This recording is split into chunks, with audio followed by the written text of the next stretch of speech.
All right, everybody. There are still seats, don't worry. It's not class, you're not in trouble. Come get comfy. Well, welcome. This session is about how diversity, equity, inclusion benefits production and how it I'll let y'all grab a seat. But pretty much this group is really going to be a fireside chat between the four of us up here. I'm your moderator, Ivan Lochan. I'm the Learning and Development Manager for ASG. I'll let everyone here introduce themselves shortly. But pretty much, I hope you attended this morning's session. The intro was really fantastic with the roundtable. I believe it was Wes Choi who talked about how Netflix has to think and build inclusivity, talking about millions of users from different audiences and groups, and how the system has to facilitate that, be able to accommodate differences of people's perspectives, what they want, how they use the system, different languages, ages, countries, all these things, and how we have to build it into production. So, forgive me for reading notes off of my phone a little bit. There's a great example of Tina Fey did an interview with Letterman, and she talked about how when SNL had more female writers just in the room, how they're able to make better sketches because someone else just being in the room and saying as a voice, that's a really funny sketch when other people didn't have that perspective or wouldn't even understand the joke. So this is just going to be a very informal conversation with three great team members of mine. So, to introduce myself a little bit. I am of a family of 5. We have 4 different nationalities, and the Canadian is the meanest one of us. I'm from the Bahamas. So by default, I did not grow up in American culture, so I come with a very different perspective of everything is different to me. It blew my mind as a grown adult walking into a high school for the first time and saying, like, oh, you guys really do have gyms like this. Like, this is crazy. As we talk about video as production, some of the great examples of great things that have come out recently as phenomenon is Coco, Black Panther, Squid Games, Ted Lasso, Orange is the New Black. I mean, we think of so many great products in productions that have come out in the recent years and have been viral across the globe. So when we talk about diversity, we mean so much more than just your age, your gender, your race. We can talk about anything, neurodiversity, what languages you speak, your religion, your culture, your background, everything that is what we're talking about diversity. Diversity of thought, culture, background, and how that can really benefit your teams, your products, and everything else.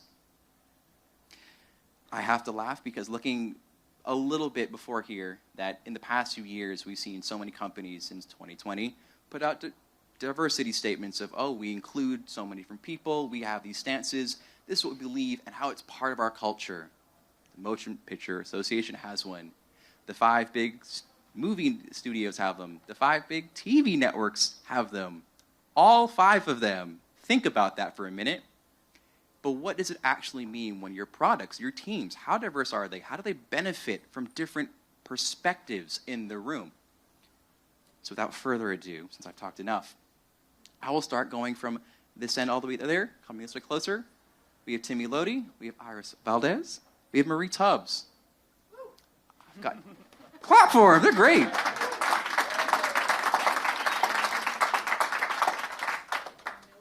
So starting all the way at the end with Timmy, Jess, what's your journey into video production been like? And who or what has helped you grow and navigate the industry so far? Yeah, hi everyone, my name is Timmy Lodhi. I am the Bay Area studio lead for the Google Developer Studio team with ASG. My video journey has been interesting. I started with making jackass and skate videos in middle school, like most people.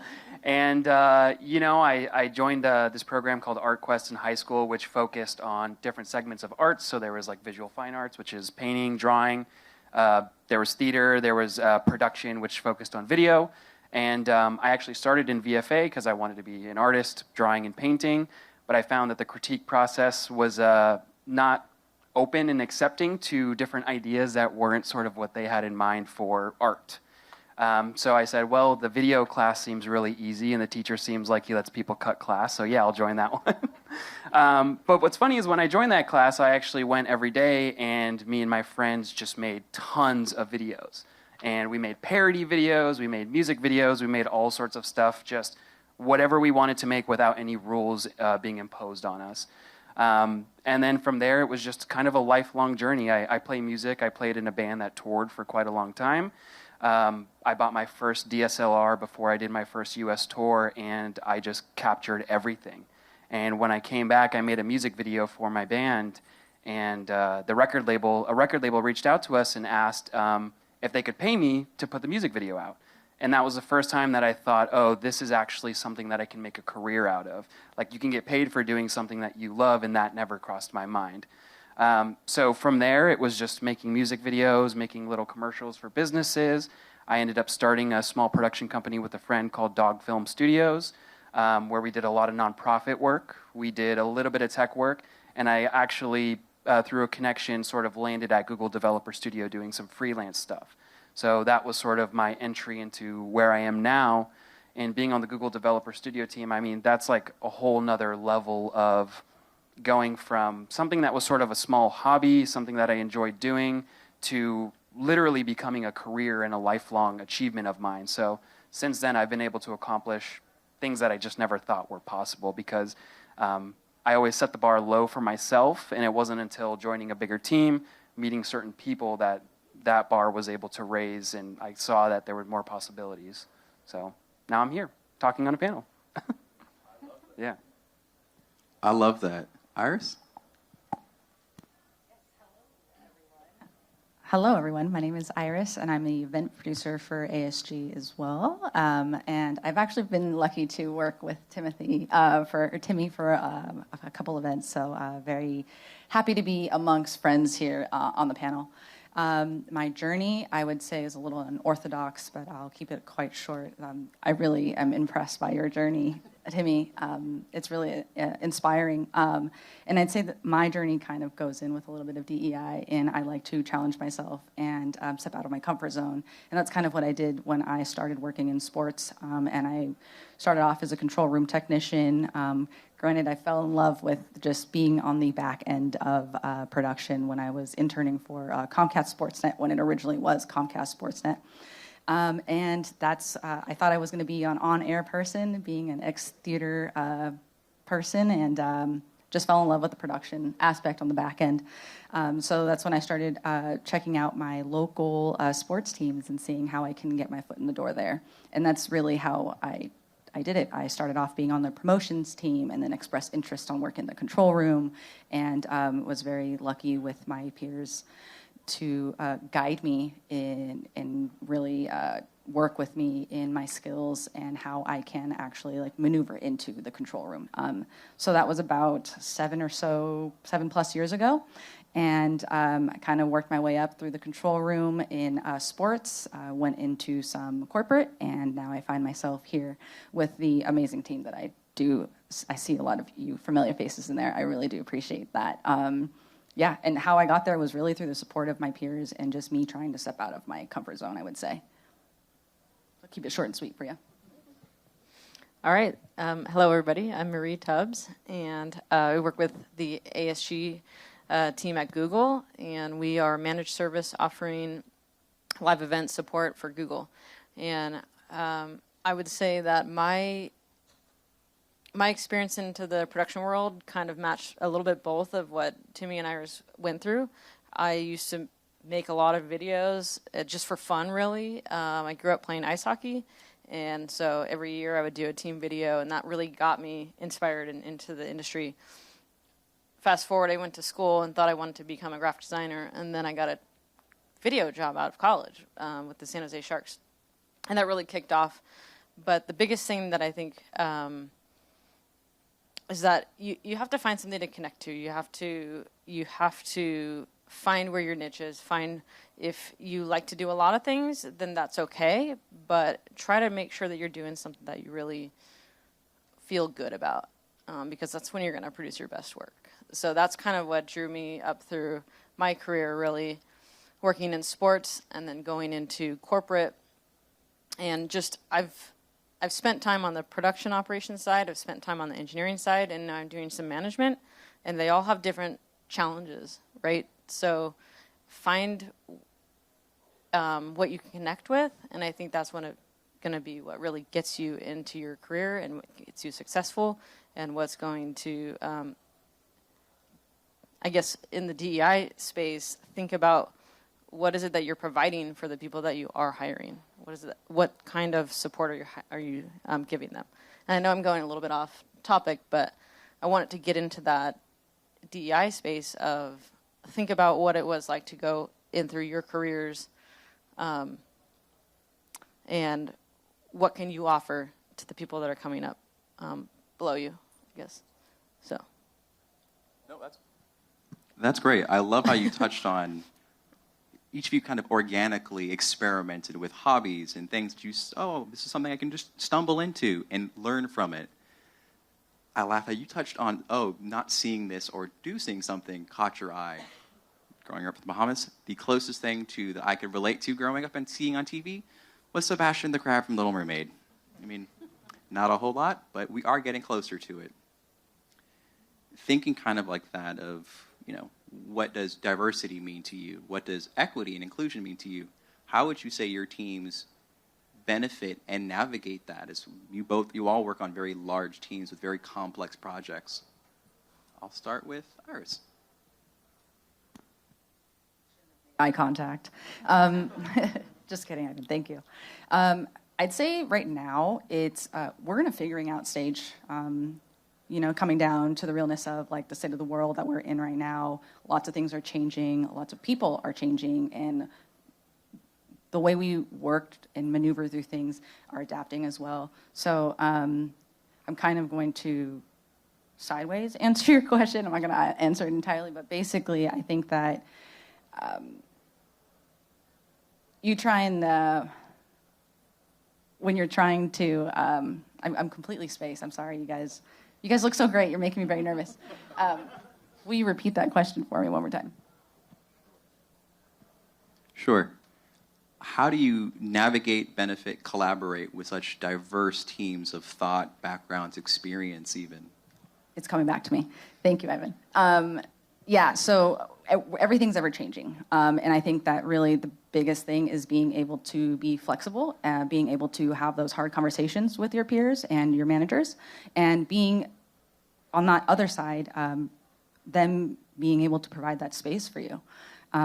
So for me, I think the biggest way that we try and navigate through DEI, equity, and inclusion is really having a conversation, whether it's easy or hard, and being allowed that space to be your authentic self without any sort of repercussion, and hopefully being listened to on the other end. I'll toss it to you. Oh, sure. Yeah, I mean, it's challenging, right? We don't know what we don't know. And so the biggest way to navigate it and is just really be open-minded. You might have a different perspective, and that's okay. We all have different perspectives, but be willing to listen to it. Some people don't understand necessarily how quick a business moves, and so their opinion might be a little bit different, but that doesn't mean that it's wrong.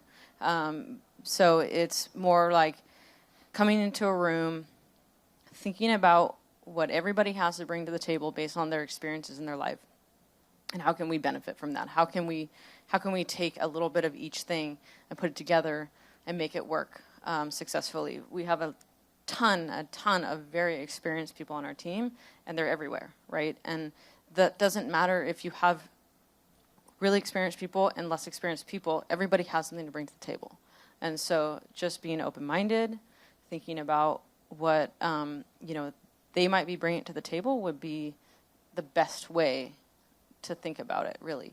We have to get outside the box a little bit. It's hard when business moves fast and you just have to, pump out production, but we have to stop and think about it or we're never going to improve.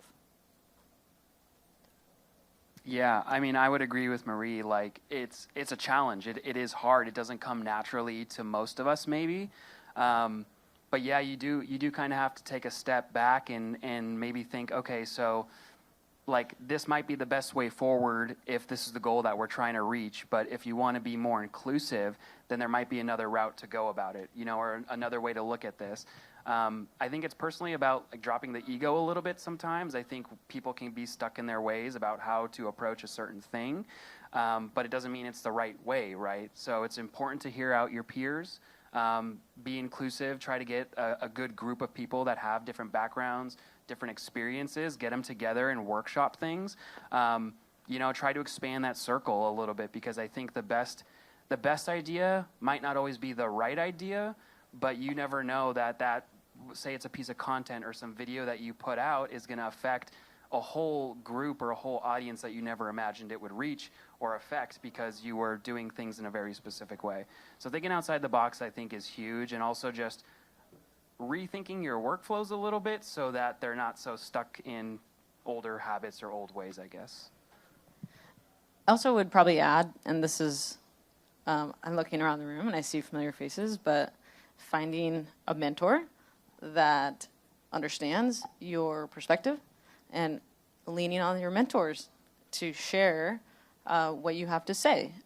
It's not saying that other people aren't interested in listening to you, but if you can get somebody to hear you out and share that experience or understanding, at least that's a little bit more people to kind of get the idea across, right? And say, hey, maybe we want to consider this idea that this person is sharing.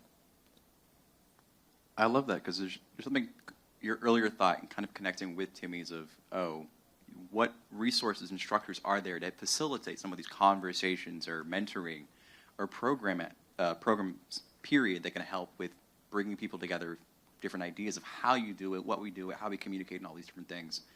Touching on how you said mentoring, are there any great things that your teams do now to better facilitate conversations when there are just different perspectives, or things you'd like to try and implement?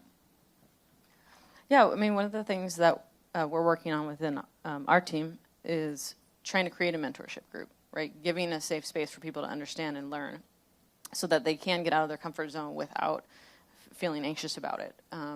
And being a safe space really to learn is the best way. So I think creating mentorships, creating a space where people feel confident saying what they think, because that's the biggest kind of killer of inclusion is not giving somebody a safe space to speak their mind. So mentorship program is kind of what we're doing in our organization.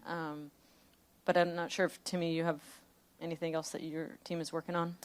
We have a lot of trainings, obviously. Thank you, Ivan. You help a lot with that. But I think because our team can work in like little siloed sections of post-production, production, and all these different areas, the studio side of things can be a little bit small. So what we try to do is exactly what you said, which is like growing confidence in the people that you work with. I'm a manager and I have 2 reports. And a lot of the times it can just be us 3 working in the studio on building a set for a show or something that we're working on. What's important in those situations is making sure that there's mutual respect and trust with all 3 of us, that nobody's ideas are going to be like shot down or like everyone's heard. And even if it might not be the best idea at the time or it doesn't work with a certain goal that we have to reach, letting people expand on that idea, letting people workshop it, finding a way to make it work for something else, but just making sure that everybody feels like they have a voice in the room, because I think at the end of the day, that's the biggest way to get inclusion in your projects, is like letting people have that say. So on a small level, I think that's how you can do it. On larger levels, I think just team trainings and just keeping people up to date on new ways of communication and that sort of stuff helps a lot. Yeah, and to add to both of you what you're saying, I think a common theme is also perspective. Having a different perspective on how you're approaching something. Timmy said there could be, there's a right way and a wrong way. There's also various ways. None of them could be right. That's your way. There's multiple ways to do one certain thing. So I think being able to venture off and explore that is huge. And like I said, I think the common theme here is perspective. And as you guys mentioned, for me, I kind of say bench depth, but that's not really the right term for it. I'd say it would be just having people like in your studio check out what's this other person doing, so that you have that, again, perspective on what are all the pieces? Because we're just one little piece of this large puzzle. And then having a little bit of insight on what others are doing and the obstacles that they have to go through, the things that they need to consider that maybe you didn't consider yourself is huge.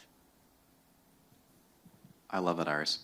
One thing that comes to mind for me is, what are you all doing as team members, managers, collaborators, and peers to help make more of a safe space, like Marie put it earlier, of different perspectives, different voices, and different ways that you can do things, whether it's, giving weight to saying, hey, this team member who might not have as much authority, seniority, they have a perspective that might be different here. Let's include their voice or just ideas. For me, it's a lot of just trying to meet with people and getting their perspectives and then bringing it up to the leadership team. And one of the things that we're also doing is, I guess, team pulse surveys, right? Finding out what people have to say. And so I think really kind of the biggest thing is when you're speaking to either your direct reports or anybody really on the team, really listen to what they have to say and share that message with as many people as you can. And that's kind of my philosophy. What I try to do is try to, I want people's voices to be heard, and so I'll try to encourage, I don't want to put somebody in a space, if they don't want to speak about it themselves, I get that, right? Sometimes people feel nervous, but if they want to speak, if they want me to speak on their behalf, I try to do that. So I'll usually encourage somebody to speak their mind first, but if not, then I can speak it for them. And really, it's like kind of giving them that choice, I think is really important. And that kind of creates that safe space. And then for me, it's passing it up to our upper leadership and saying, hey, this person spoke to me about this today. I think it's a really good idea to explore. And I feel like that's been pretty successful. So I'm not sure if... Yeah. I'd say one thing is like really being present, to just kind of tag on to what you were saying about listening, really being present. I know sometimes that there's so much going on that when you're having one-on-ones or having meetings, sometimes it's kind of hard to not do work on the back end. I'm guilty of it. But one thing for sure is trying to be more present, taking notes while I'm talking to somebody, making an effort or putting that little one-on-one in, or, hey, do you want to go grab coffee? Do you want to go to lunch? Sometimes work conversations happen outside of work. We are all colleagues, and eventually, the topic is going to be, what about this event we did? Or how about, this project that you're working on? So sometimes great conversations come outside of the building, and just allowing the team to do that and being able to have a team that is so kind of tight-knit. And sometimes I come from the sports world. Me and Marie, I do a lot of sports analogies, but one thing for me was when I was growing up in sports, we had mandatory hangout times that we had to do outside of study session and workout session and then your practice. But that mandatory hangout time really did benefit the team, and we gained respect, confidence in each other, and I think it really helped us read each other out on the field. And I don't think that this field is too different, right? We're all still on a team, and we're all still banding together to try and reach this one ultimate goal.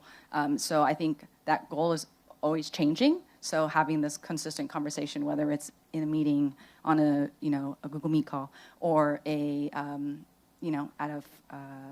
a group outing, whether it's for a drink after work, or if it's during lunch and you guys have the ability to go step away for lunch, and those conversations still continue. So I think that's super helpful. Timmy? Yeah.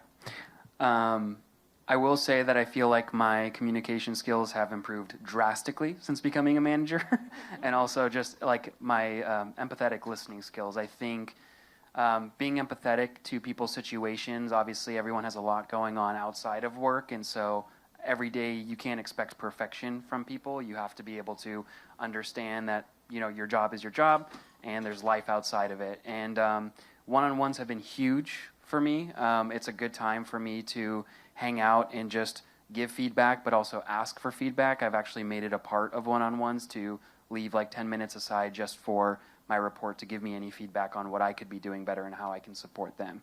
I think ultimately the way that our team seems to work best is that we are a 3-person collaborative team, that we are working together when we're on a project, and there's no, you're my manager, you're my report situation. Like, we are, like, I'm up there climbing a ladder, attaching a light to a grid while somebody else is on the computer. Like, just because I'm a manager doesn't mean that I'm still not going to jump up and do that sort of work. So showing that and proving to them in that way that I'm still involved, I think, is huge. Just being on site obviously helps a lot, and just being a part of these shoots, they know that they can trust me and I can trust them. And it takes a lot to maintain and build that, but I think if you can keep that consistent, then you can put yourself in a situation where everybody is comfortable sharing their opinions and their thoughts, because there's not a hierarchy there. It just feels like you're a part of a group together. So I love that you're touching on the human aspect of just, we're all different needs as an individual, as family. You know, people that own pets. It went during the COVID. You know, if you have kids or pets during COVID, you know exactly there's a difference. There are different needs you have. Accommodating for that, how do you support that, or even call out, like, hey, you're a human, you have different needs, whether it's familial, whether it's other obligations. I love how you said to me, like, you were a touring artist, like, very different time demands, very different mental space. I love it. We have so many creatives, not just in the room, but in the industry, period. And the way that you get your energy or flow from it or relax and de-stress is entirely different. I would love how you as an individual share your needs of saying, hey, I need this thing for me. Communicate that with your teams and accommodate and communicate that with your groups. Well, and as a manager, you have to be able to promise things you can give, right? So be mindful of really supporting that person, knowing that when you're giving them that space, give it to them. Work with your teams and make this happen. Yeah, to add to that, I would say I know Marie was mentioning how we are opening up mentorship, and I will be transparent with you all. To me, that's really that makes me nervous, because I feel like that's like a one-on-one with somebody. They have pressure to guide you while you are kind of adding pressure and talking to them about yourself through your career. So that's something that I was very nervous about bringing up. However, I have been very lucky with the colleagues that I do have, the people that I do work with, feeling confident enough to have those conversations. And I'm making my point here.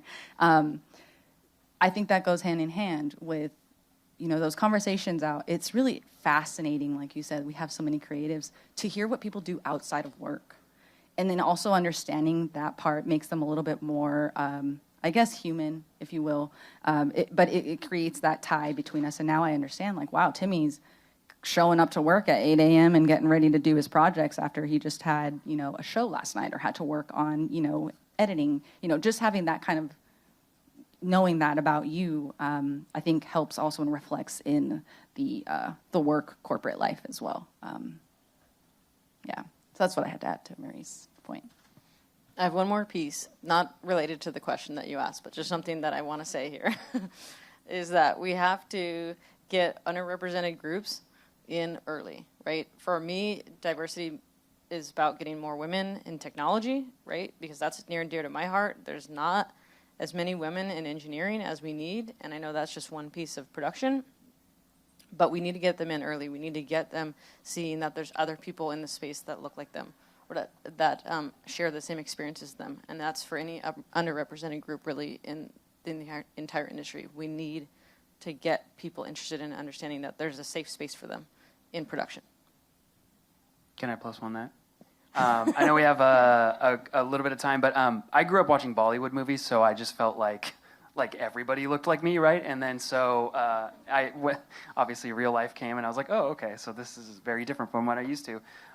But being in production, it's obviously a very male-dominated space, or can be very male-dominated.